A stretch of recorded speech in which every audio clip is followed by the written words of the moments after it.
This is WWE superstar Drew McIntyre, and you're listening to the WWE Podcast. The champ is the one that everybody wants, me. It's going to WrestleMania. Claymore! Austin 316 says I just whipped your ass. This is my iron. You're gonna acknowledge me. What is going on, everybody, and welcome to another episode of the Main Event Review with your host Daniel. This one was recorded April 3rd, and I'm very excited to kind of review what happened across this week on Raw, SmackDown, and obviously the two main event matches as well.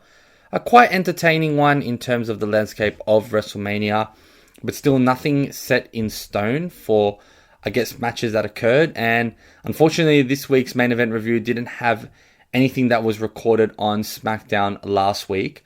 I do know that it's normally 1 week behind the current SmackDown at the moment. So yeah, going and touching onto, I guess, the events that happened there would be quite irrelevant, given that it's obviously a week later. But again, something to kind of mention. And I guess before, talking about that, I would love to start with, I guess, addressing the sad news of Kevin Owens, who is ruled out for, I guess, indefinite period with needing to get neck surgery. And it appears as though this is really serious. It's occurred before, obviously, the match between Sami Zayn and himself at Elimination Chamber. And when I first actually heard the news and him coming out, I had a small inkling that it could have been part of the storyline. But unfortunately, when having a little bit of a read and looking into a few articles and actually hearing Kevin Owens himself talk about it, it does seem as though it is official, and it's such a shame. It's really upsetting. I really do feel for Kevin Owens, who started to grow into this delusional heel character, and he really helped Cody Rhodes' title run this year and kind of towards the end of last year be a bit more relevant as well. So it's going to be a shame that we're going to lose Kevin Owens, especially, with his character, and also not knowing what's going to happen next year when he does return. Obviously, he was very distraught in the ring, and when he was revealing the news, it looked like he was extremely upset. So hopefully he keeps this character. I know a year is a long time, but hopefully he's able to kind of come back the same. But obviously the fans are going to be on his side when returning, so it's going to be really hard for him to remain a face as well. But I think when he does come back, he most definitely deserves a title. I think he's given a lot to the company. He sacrificed his body. He did a really good job this year and last year. And then was going to, I guess, come up with a really good match with Randy Orton, who, I guess, of all people, is getting stitched up the most here as well. Not being able to have a WrestleMania match 2 weeks away. And I guess I want to discuss some potential ways he could probably be involved in WrestleMania. One being probably the most one that's been talked about, a match between Aleister Black, which is pretty underwhelming. If that match was to happen, I think it'd be for the sake of just having Randy Orton in a WrestleMania match. But again, it'd be something good for Aleister Black on his return. It's obviously been teased on SmackDown, and it allows Randy Orton to participate. But again, it doesn't really link up to any storyline, so I don't think it's going to get much heat as the Kevin Owens storyline would be. We did see him RKO Nick Aldis, so there might be potential for a little bit of a feud there. I doubt Nick Aldis will get into the ring, but maybe find ways to either screw Randy Orton over or just be in charge of finding a WrestleMania opponent for him. And I did mention SmackDown wasn't shown on this main event review. We did get the promo between Randy Orton and Cody Rhodes, with Randy Orton basically telling Cody Rhodes to his face that he is going to be going for the championship after WrestleMania, which is pretty interesting. But again, I do have to say that I'm a bit frustrated about how this went about, because of the fact that before Randy Orton actually did get injured, he was basically saying to Cody Rhodes that he was going to have his back no matter what. And then you could see a little bit of teasers where Randy Orton was grabbing the title, looking onto it, and passing it to Cody Rhodes. And I did mention this in a few reviews previously as well. And I did want this to be one of the main events for the show before, obviously, John Cena turned heel and all that. But I just didn't like how they revealed in the promo, I would have much preferred there be a surprise element or Randy Orton turning on Cody Rhodes to chase that title. It would have been more interesting, and I think the story and rivalry would have been a lot more personal. But then again, I think Randy Orton being involved in a championship match is something interesting anyway. And I think that's going to be the next step for him for sure, especially being one of the two opponents that whoever comes out as the champion will make a compelling storyline as well. John Cena for obvious reasons, and Cody Rhodes for also obvious reasons too. So definitely look out for that. So it may not be the most ideal WrestleMania match for Randy Orton, but there's definitely a future for him in terms of those kind of title conversations as well. And with The Rock, with John Cena, and with kind of Travis Scott forming their allegiance, Randy Orton could probably be involved to help Cody Rhodes here. And now that he's got some free time, that might be the case as well. So let's look out for that. Speaking of The Rock, and I think going into mention before we kind of dive into the review show, we still haven't seen him, which is really frustrating because, again, we've seen Cena come out, and the Raw last week was basically, I think, his last episode before WrestleMania. So that was the final kind of live conflict or live face-to-face we had between Cody Rhodes and John Cena, and we are yet to see The Rock, and we are yet to understand why the hell John Cena sold his soul to The Rock specifically. So hopefully The Rock does return and make a feature into one of these shows. It hasn't been announced that he'll do that, but I think that's kind of a big hole that's missing in this storyline, and it's something that's going to make it a bit more compelling and kind of just, I guess, add pieces to the puzzle already. We know that John Cena obviously has his motives and reasonings as to why he's turned heel and why he obviously, or what he wants to do with the title and whatnot. But again, The Rock is such a major figure in this storyline that's been going on for over a year now, even to last year's WrestleMania. And with 2 weeks to go, we are yet to actually see him appear on any shows post Elimination Chamber. So hopefully that gets amended. Hopefully we see a bit of a face-to-face with The Rock, with Cody. We see maybe the belt come out to Cody Rhodes getting hit or abused, and basically explain that aspect. And it's also a shame that we're not going to see The Rock and John Cena together in a show, basically like ripping out promos as well. I think I was really excited and looking forward to seeing that. But again, that could still happen down the line. So I'm not going to rule that out, but we'll definitely won't be seeing them two together until WrestleMania. So that's a bit of a shame. But I guess moving forward, we could probably start this before the main event show. Yeah, mentioning the Cody Rhodes promo with John Cena as well, and John Cena doing this exchange of words too. I do think John Cena did cook him on the microphone, if I'm honest, and I think he didn't go too hard. He could have probably went a lot more harder, like he did back to Roman Reigns and a lot of other superstars. But one of the lines that I found the most compelling was towards the end when he said to Cody Rhodes, "I make empires for billionaires. All you do is steal money from their kids." Obviously, a reference to AEW's chairman being the son of a millionaire. And yeah, that was just an extremely good line. It's something that I guess really burnt Cody Rhodes in that point to when he just responded that no fans had to say that Cody Rhodes can't wrestle. They obviously did that to John Cena before, but not the best comeback. I think that was personally my favorite line of the night. There was a lot of lines where John Cena kind of called him out for being a nepo baby, that he's mediocrity, and basically, yeah, if you go through the promo, everyone probably understands and has gone through it before across all the shows and Raw itself. So yeah, it was a very good exchange of words. It was a long promo. I think Cody Rhodes came up with some pretty decent comebacks, to be fair. I still think he got cooked here, but it wasn't to a point where you thought that Cody Rhodes had no chance or it was like a massive mismatch. We all know that John Cena is incredible in the mic and he has burnt a lot of superstars on the mic in the past. So I think Cody Rhodes held his own with a few comebacks and a few things, especially mentioning that John Cena did sell his soul to The Rock. And again, as mentioned, we are waiting for The Rock to come back. And also the fact that, he's not afraid of him on the mic too. I think he did a really good job in kind of stabilizing his credibility there. So it was a good promo. They did go through it on this week's episode of Main Event, which is great to see. But again, as mentioned, that's the last time we're going to see these two face to face. I did forgot to mention, that Cody Rhodes did end up putting a crossroads on John Cena, so getting somewhat a little bit of revenge there. But obviously Cody Rhodes is looking stronger going into WrestleMania, and this is why I want The Rock back, and I'm going to mention it again.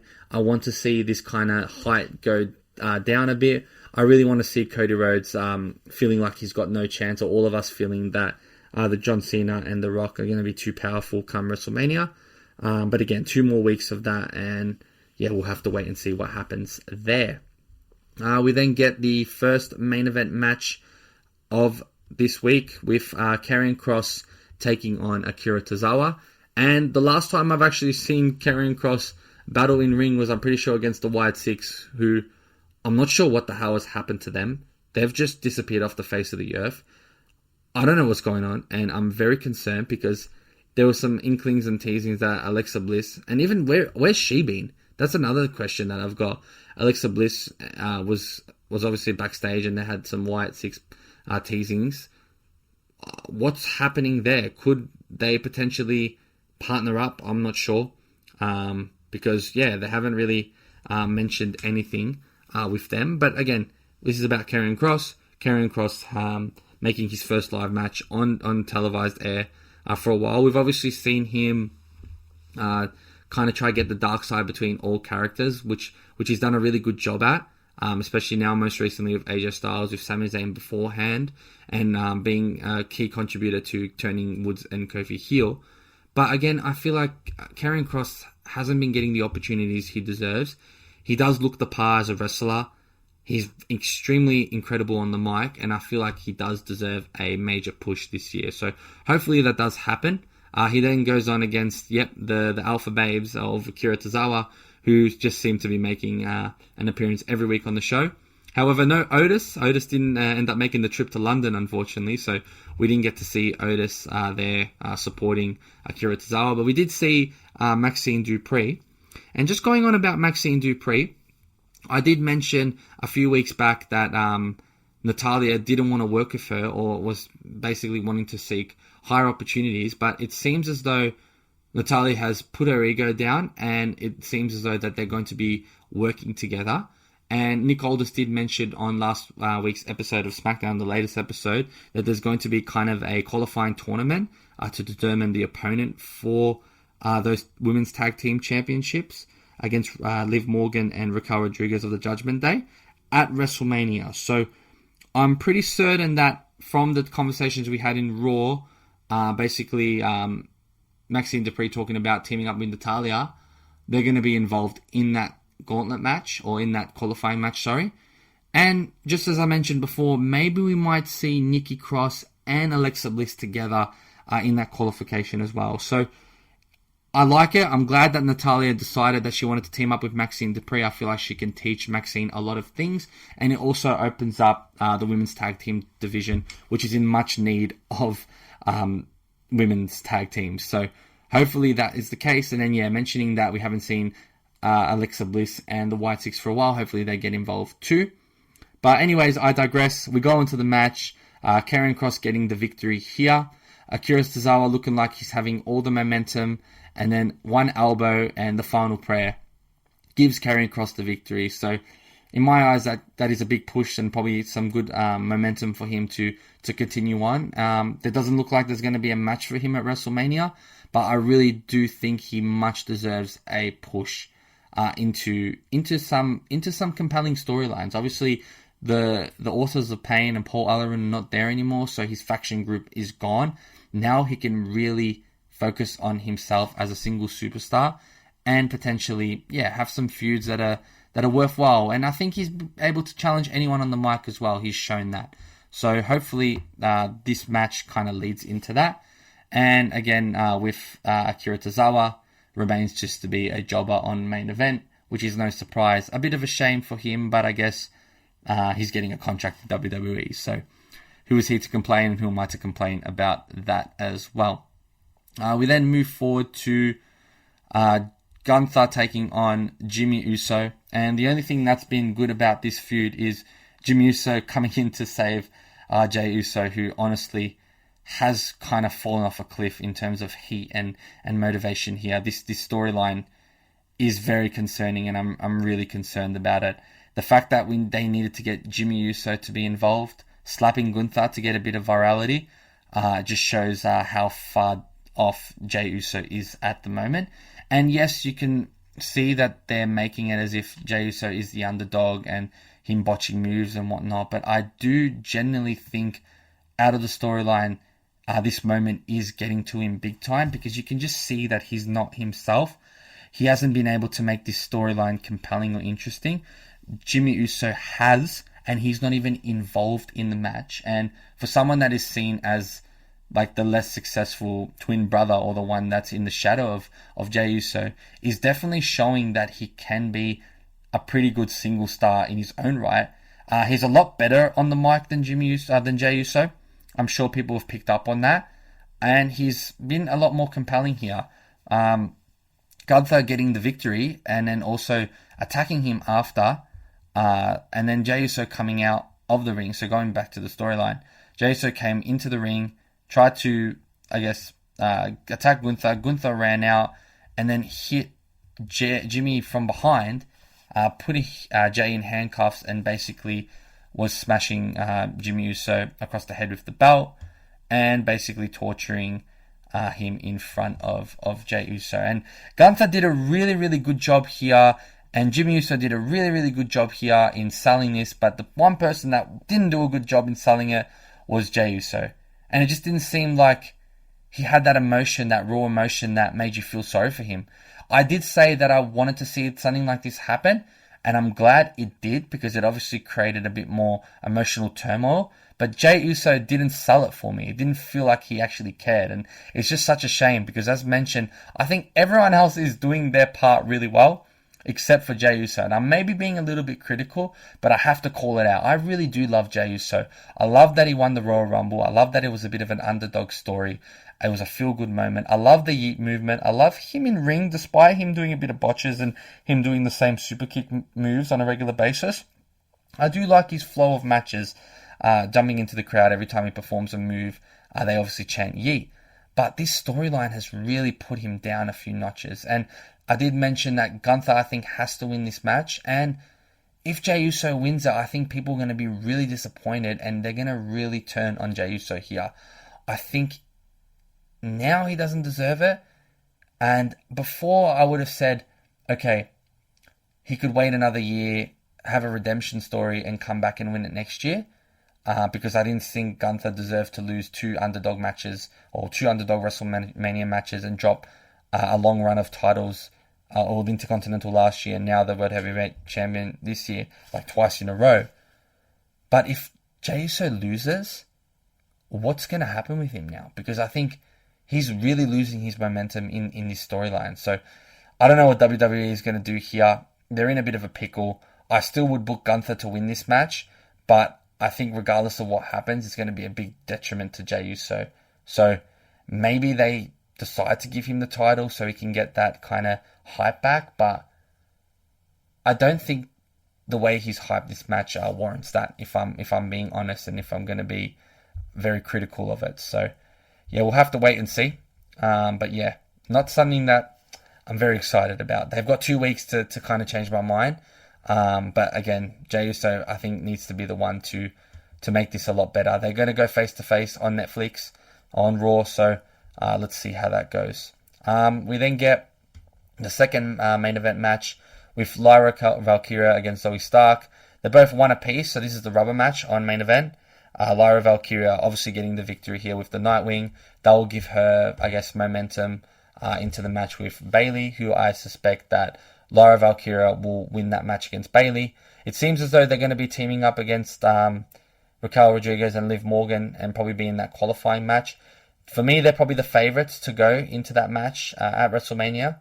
But again, we'll have to wait and see. And speaking of quickly the tag team division and WrestleMania, before I go on to kind of Zoe Stark as well, how are we having inklings of a world tag team, or a women's tag team match at WrestleMania, but no indication of the men's tag teams championships, whether it's the world or the normal ones? I know that Xavier Woods and the and Kofi Kingston and the War Raiders are going to be fighting for the title on Raw. But what happened to the tag team champions on SmackDown, or the championship stakes on SmackDown. Are we still going to get that multi-team tag team match, or is it just going to be one opponent now? I'm very confused with what's going on there, but I guess I'll have to wait and see.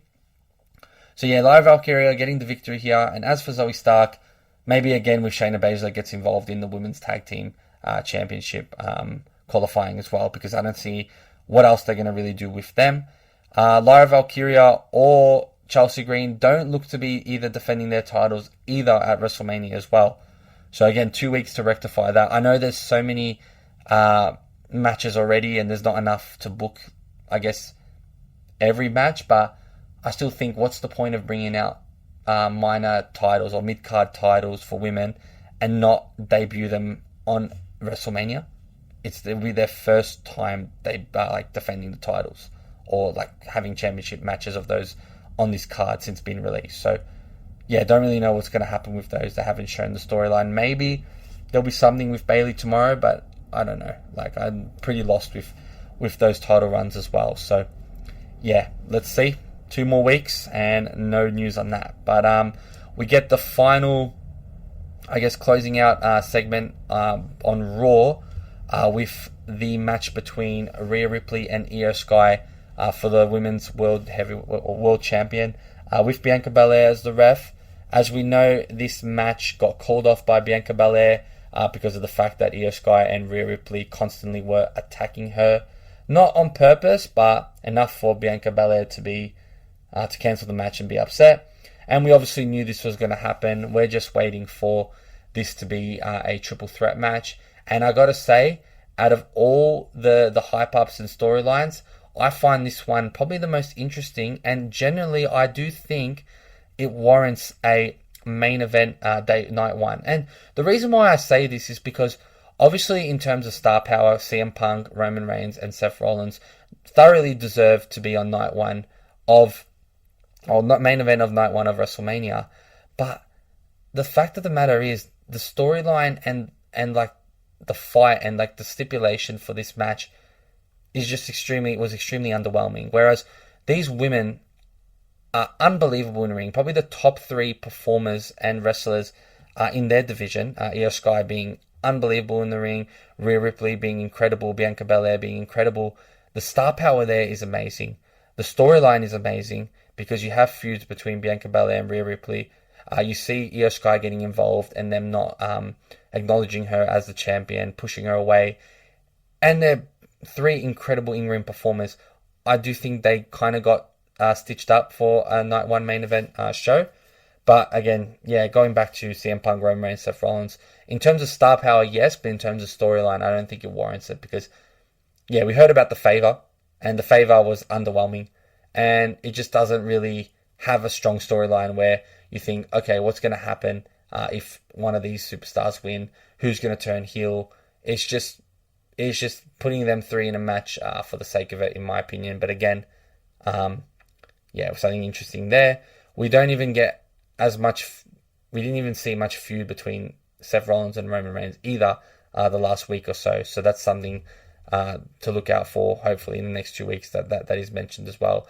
They haven't found a way to cross the 3 of them together yet, so we'll have to wait and see. But again, at the end of the match, going back to the women's triple threat, sorry for always digressing into other things. It's just what my mind starts playing and thinking about things, and I just kind of want to address those before kind of going into it. But again, I go back to the women's match.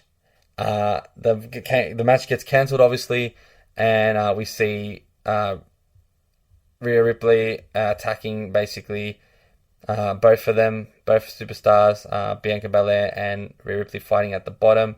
Io Sky jumping, and then Rhea Ripley giving a riptide to Io Sky, and then a riptide to Bianca Belair from the top turnbuckle, putting up the championship and looking strong there.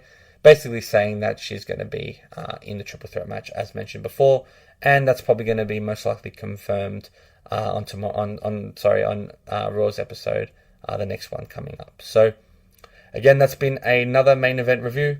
2 weeks left until WrestleMania, so probably 1 or 2 more main event reviews before WrestleMania. So one of them, when hopefully the card shapes up, I'll be able to give my WrestleMania predictions and review Raw and SmackDown too.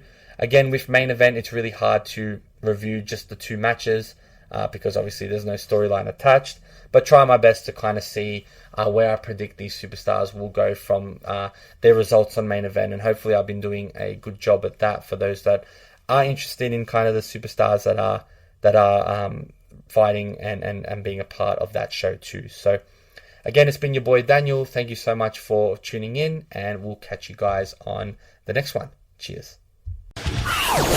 Thanks for listening to the WWE Podcast. Don't forget to subscribe on your favorite podcast app so you don't miss a show, or head to WWEpodcast.com.